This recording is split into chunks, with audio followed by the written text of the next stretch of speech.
Hello, guys, and welcome to Cricket Caviar. It's been a brilliant week of cricket. Today, we saw Haris Rauf was absolutely breathing fire in the MCG, but Pat Cummins kept cool and won Australia a very interesting ODI match. Then we saw Liam Livingstone, who has been made captain, getting his first ODI 100, making possible a tough chase for England versus West Indies, where Shai Hope, Shimron Hetmeyer, everyone had batted well actually to post an above par total. It seemed so. England were 160 for 4. Then they managed to get over the line. There was a 140 run partnership between Sam Curran and Liam Livingstone. So things have been very good, except if you're an India fan, you would be really disappointed. It's again New Zealand. Oh my God, what a nemesis for India. I can't believe the number of times New Zealand has given trauma to Indian fans. It's just unbelievable. How can they do it? They have a population of 5 million. The number of registered cricketers in New Zealand are equal to like the number of cricket clubs in India. If India's population is a entire pizza, New Zealand is a population is like an olive on top of that pizza, and yet we lose to them in the 1999 World Cup with Roger Toos finishing the match. We lose to them in 2000 Champions Trophy final where Saurav Ganguly scores 100 and Indian fans feel finally we are going to win an ICC trophy. But and New Zealand are 158 for 5, and then comes Chris Gaines, and then again 2007 T20 World Cup, India wins every game except they lose to New Zealand, but they still won the T20 World Cup. Then comes 2016 T20 World Cup out of nowhere on a turning track in Nagpur. Mitchell Santner does something, Ish Sodhi does something, and again those memories are again repeated in 2021, where the worst thing happens. India gets eliminated in the T20I World Cup by Ish Sodhi in Dubai, and then a World Test Championship final. I mean, there was 3 days of rain. India could have just drawn the test match and they could have shared the WTC trophy. But no, even in those 3 days, India couldn't survive and they lost the match. And then, of course, who can forget the worst memory of an Indian fan? 2019 ODI World Cup final when India were dominating throughout the league stages, but they meet New Zealand, they have to chase 242, and Matt Henry and Tim Southee absolutely, Trent Bolt wreak havoc there. And we thought Indian fans were hoping that MS Dhoni will give a farewell to himself. He will just might be his last great act to finish this game and take India to the final, but doesn't. It was not a happy ending for MS Dhoni, and yeah, we lost to New Zealand again. And now, when India started their Test cricket, it was with Colonel C.K. Naidu from Indore, second captain Maharaja of Vizianagaram from Andhra Pradesh, third captain Lala Amarnath from Punjab. These guys never got whitewashed.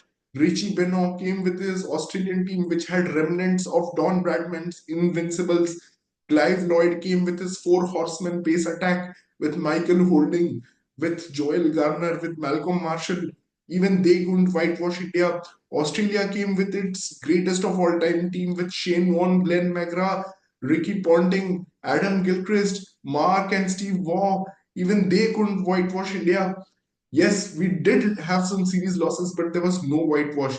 The strongest English side ever, which had the South African flavor of Kevin Peterson, and they had such a solid opener in Alistair Cook, Sir Alistair Cook, as I should call him.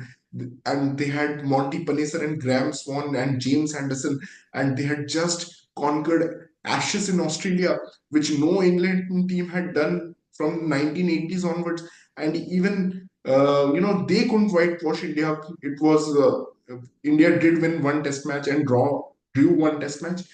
There comes Amla and Callis. South Africa are world number one. They are playing for the ICC Test match, and they hammer India in Nagpur. But even they couldn't whitewash India because India won with just 5 overs to spare in Dhoni's captaincy, and it was Harbhajan Singh who took the last wicket with 5 overs to spare. And what a delirium it was that India has beaten Amla and Callis who just looked unbeatable throughout the 2 weeks. But New Zealand, like out of nowhere, New Zealand comes to India, and New Zealand has never beaten South Africa either home or away.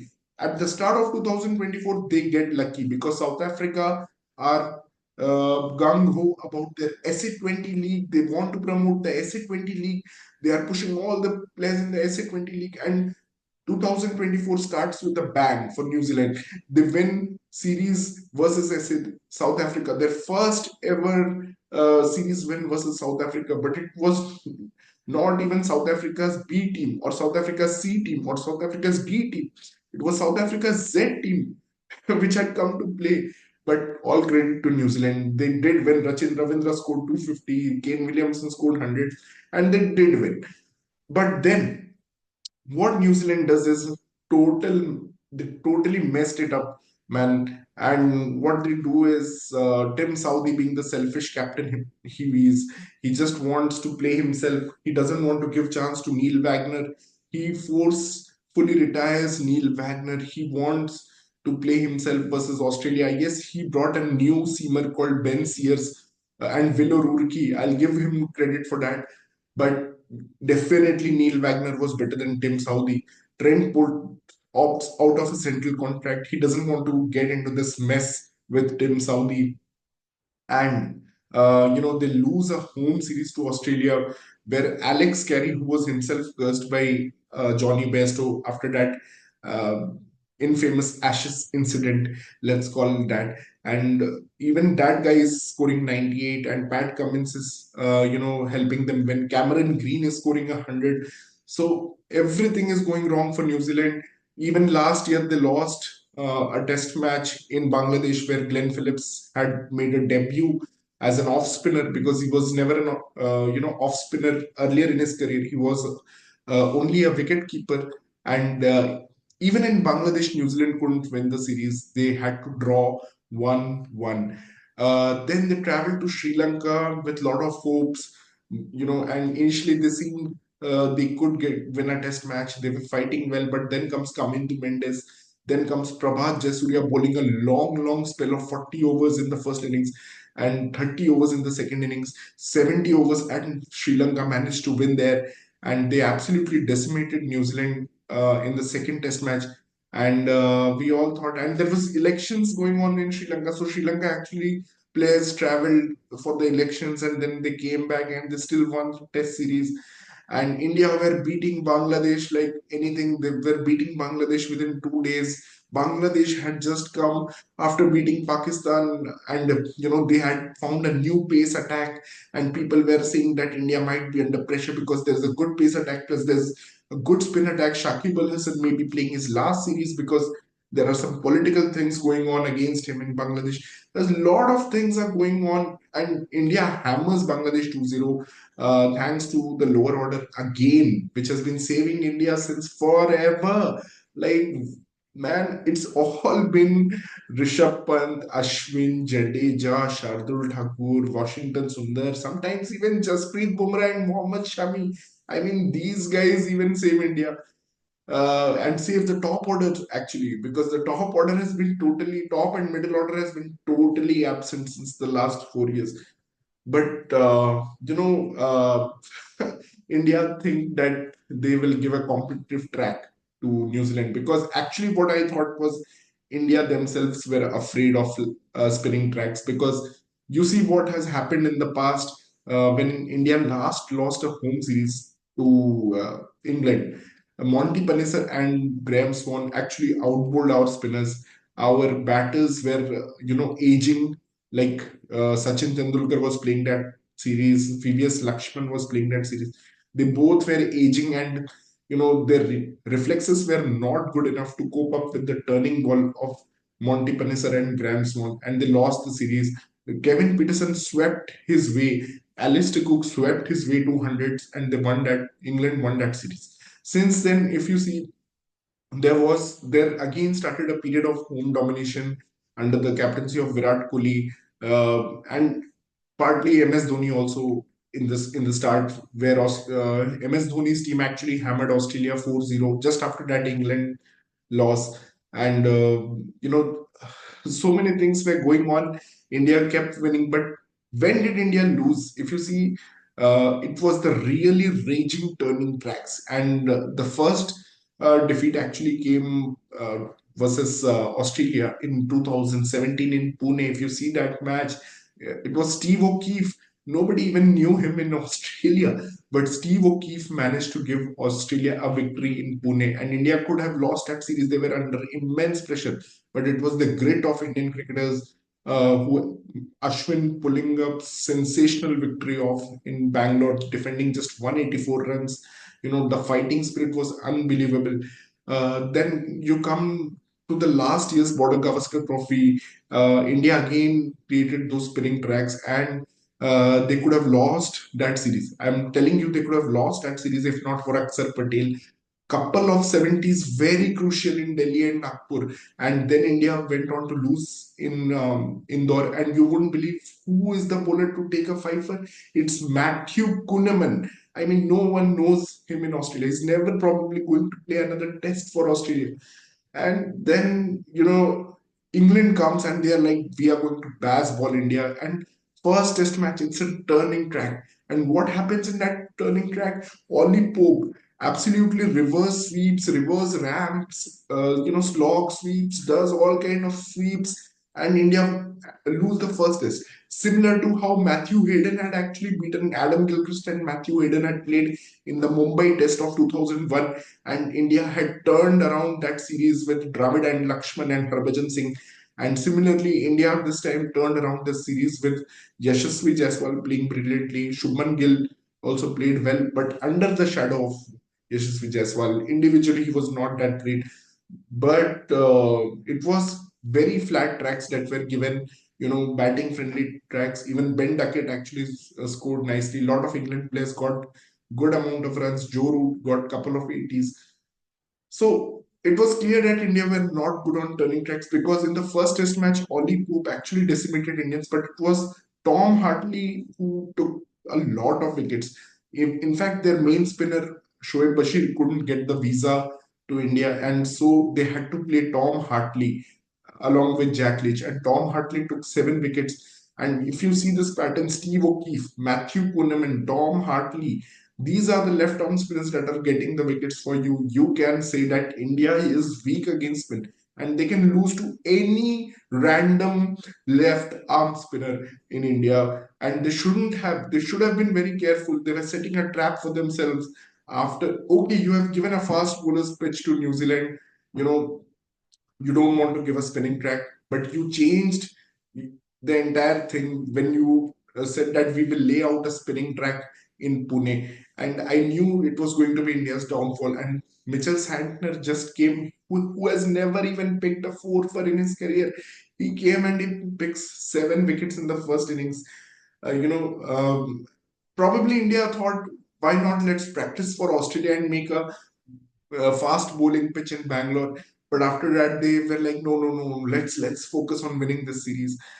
But what has been the problem for India is, if you see the series where we won in England, we turned around from being 1-0 down to going up 4-1. And we won in Australia remarkably after being 36 all out. What was common in those two series was Virat Kohli left because of his childbirth. Now, whenever Virat Kohli leaves this team gets reignited and gels in a special way that we have seen. Uh, they become a different force, this Indian team, without Virat Kohli. Leave aside Virat Kohli, in that Australia series, even Rohit Sharma didn't play the first 2 test matches. All the comeback in that second test in MCG, which was made by Ajinkya Rahane or some other good knocks around him, they were without Rohit Sharma and Virat Kohli. Again, if you come and see the England Test series, they were without Virat Kohli and Rishabh Pant.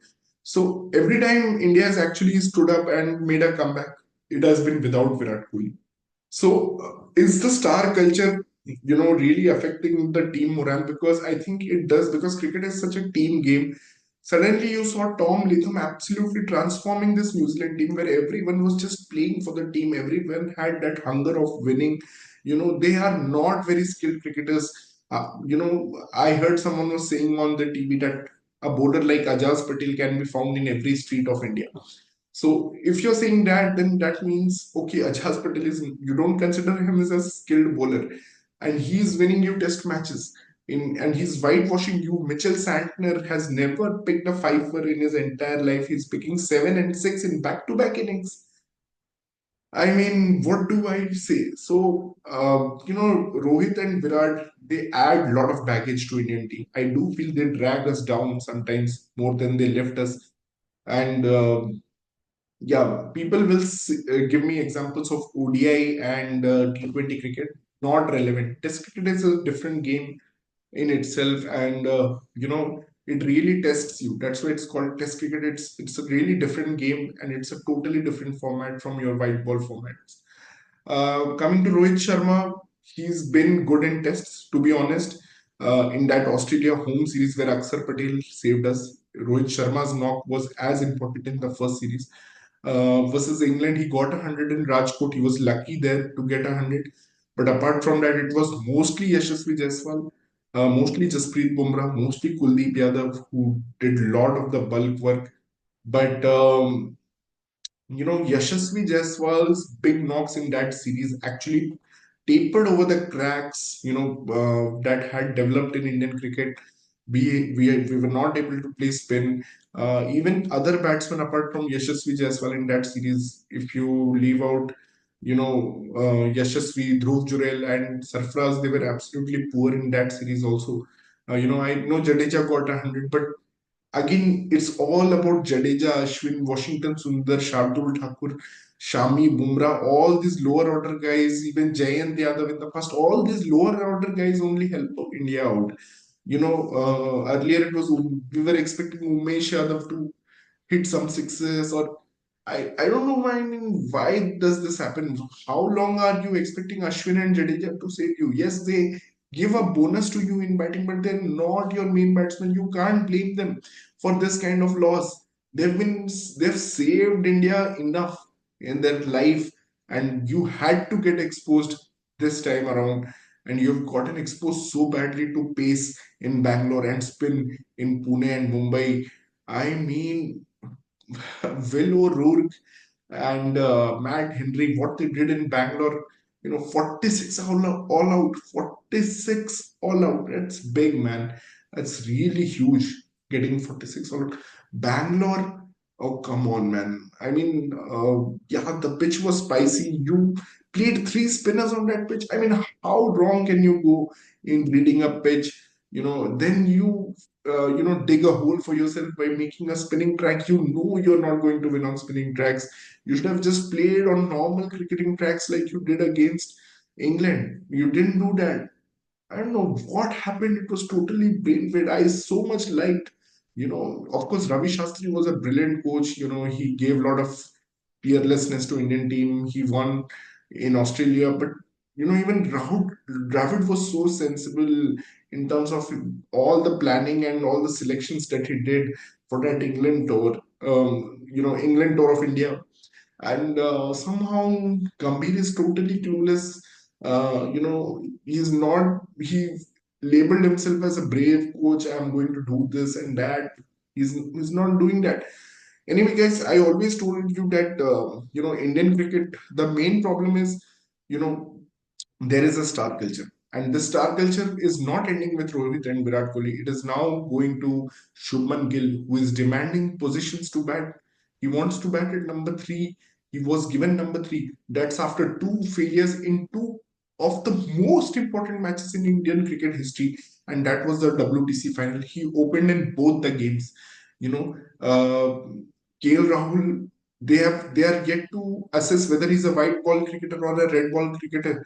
He's not a white ball player, but yes, you have to try him in red ball. But where are you playing him? You are scaring him. You're giving him so much less confidence by playing him at number six position, or either he's really down on confidence that he's choosing to play at number six position. He has opened the batting for India. The problem starts when players start choosing their positions. Then it's a real problem for you. You have already given this leeway to Shubman Gill. Now you have to give it to KL Rahul. who has the technique to actually bat up the order, but you're like, no, Kale, you bat at six, and Kale is also like, yeah, maybe I'll bat at six only. I'm so scared. I mean, this kind of scared mentality within Shubman Gill and Kale Rahul is really alarming. And you won't believe, in a Duleep Trophy match, India A team with Shubman Gill and Kale Rahul had actually lost to India B with very kind of a B lineup. It was India A, like proper India senior players, with Akash Deep also playing in that India A side. And India B had none of the superstars. Siraj and Jadeja were in the squad, but they also decided to skip the match. I'm sharing the link above. You can see this link, and I've explained that why with KL Rahul and Shubman Gill we are always at the losing side, even if it's the ODI World Cup final.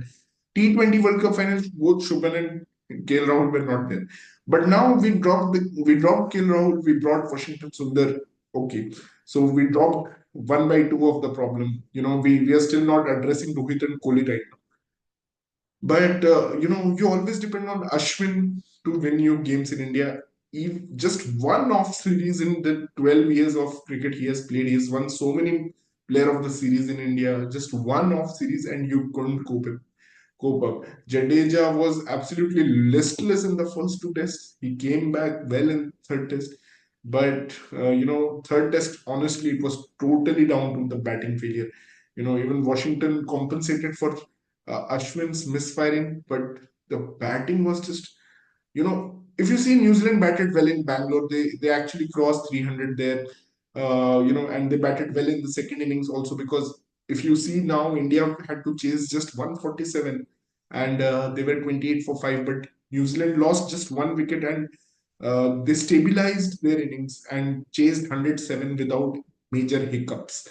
But if you if you see the batting performance, India couldn't even get to 200 in the first innings in Pune. I think that was very, very bad batting performance in the first innings itself. They actually played well in the second innings, got to a respectable total, but the first innings actually killed them out of the match. And then you had to just chase 147. 147.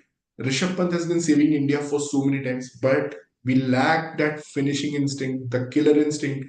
Rishabh Pant should have finished that match. No excuses about DRS. Please don't make. He already got lucky on a DRS call that New Zealand didn't review.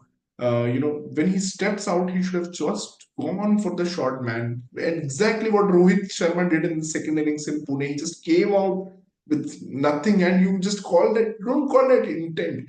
And I'll just step out and I'll defend the ball. If you're stepping out, just go for the hit. Actually, Yashasvi Jaiswal did that in the second test in Pune. He actually came out. He got beaten in the flight, but he still went for six over covers. You need that kind of intent, but either you commit with a lot of intent, or you just decide to play. I'm going to trust the defense, but you should know the basic technique of playing on such a pitch is that you have to play on the front foot. The moment you go to back foot, and these New Zealand spinners were very clever.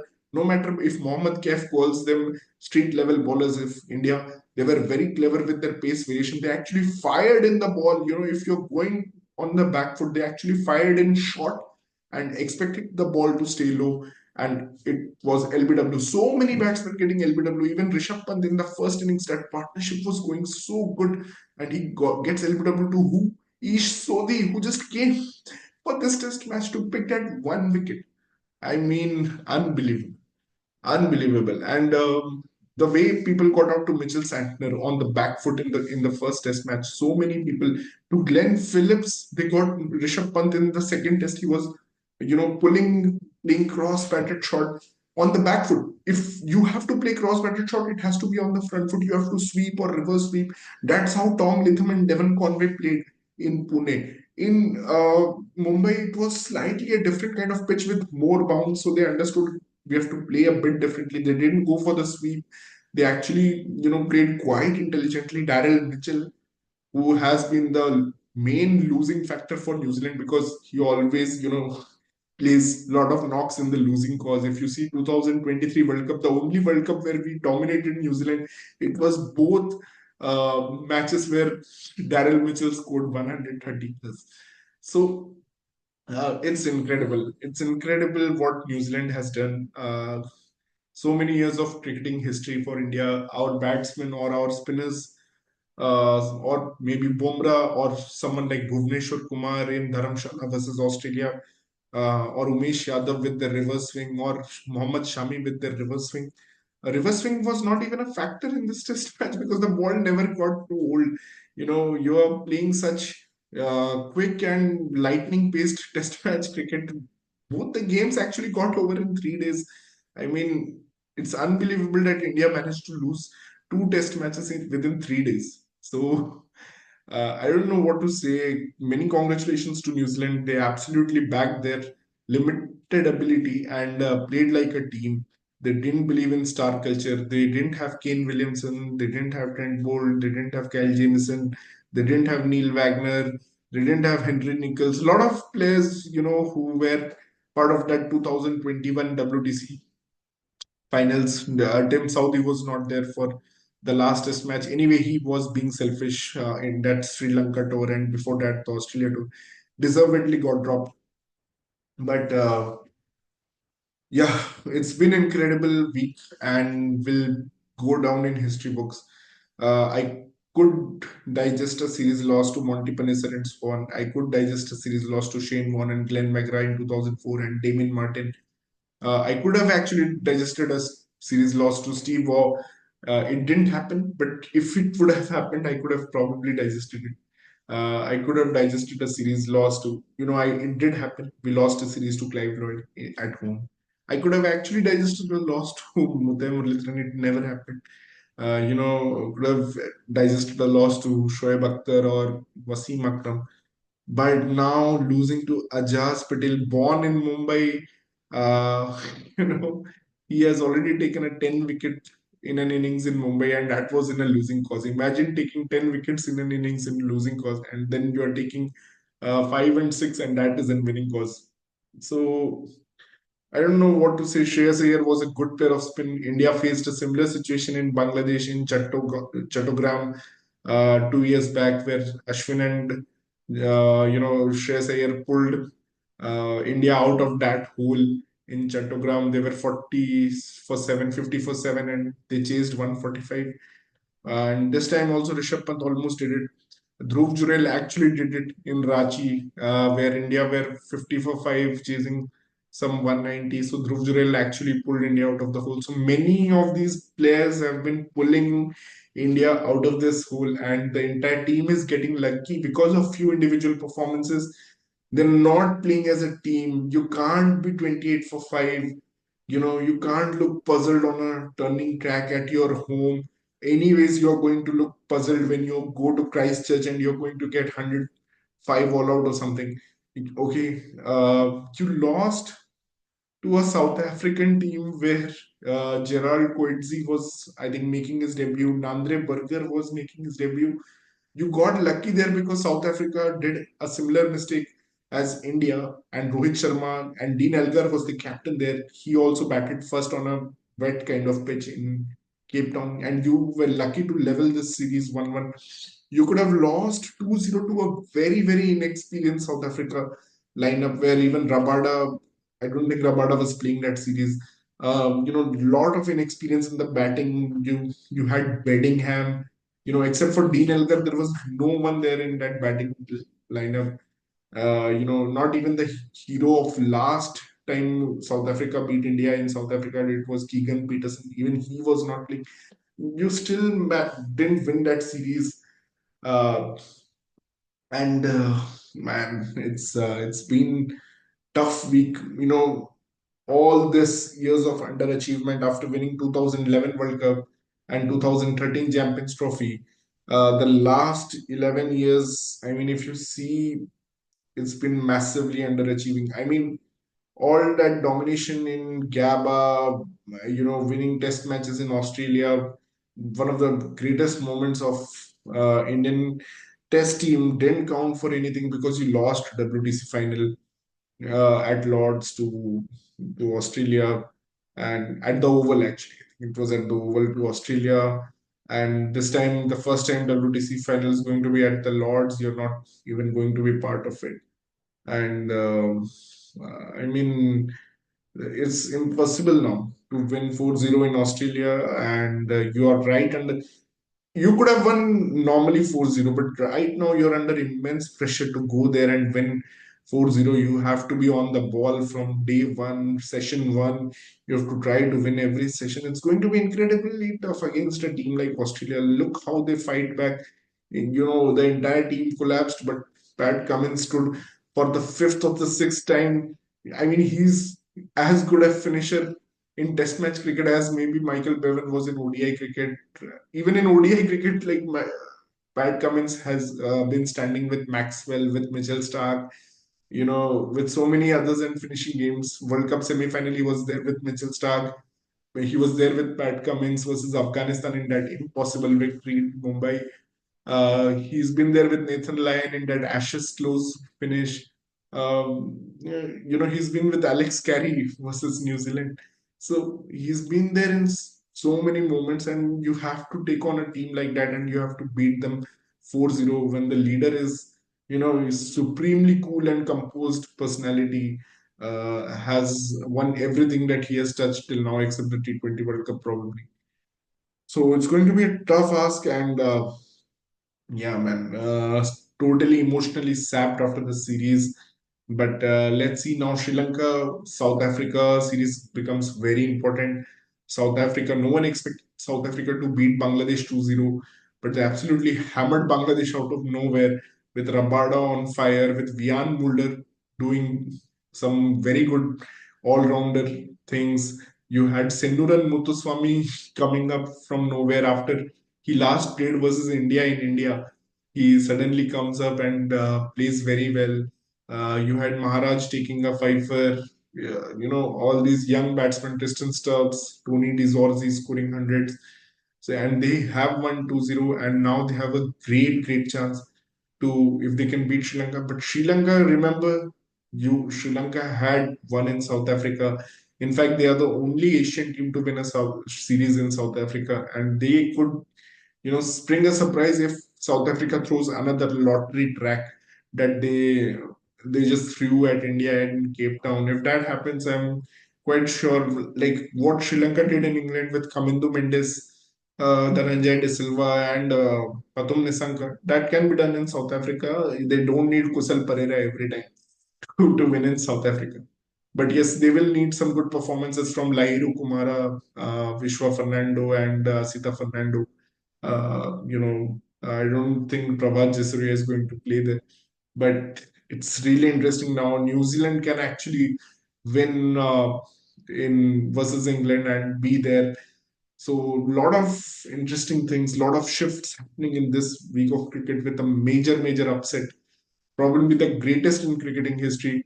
The New Zealand newspapers are not even mentioning in this in their headline, but it's the greatest Everest conquered by New Zealand cricket. And what a moment for all the cricket fans, all the Black Caps fans, all the fans all over the world. I mean, wow, it was brilliant from New Zealand. Small countries, small population, not a lot of money, not a lot of domestic cricket because of the weather conditions, not a lot of infrastructure, not a lot of coaches.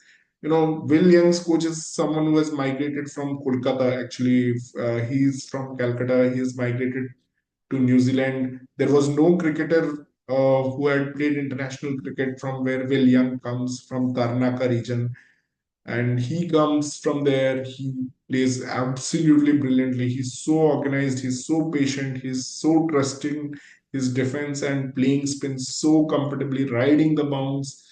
Amazing batsmanship from William. Those 250s are worth 200 or 300, I mean 200 at least anywhere else. So yeah, man, very well played, New Zealand, and well deserved, guys. Let us know what you think about this, and please subscribe our channel, Cricket Caviar. It's really fun to talk to you every day. Please tell us in comments what you feel about the shock victory and what do you see the WTC final ahead. So thank you, guys. Take care. Good night, and please subscribe and share our content. Thank you. Take care. Bye.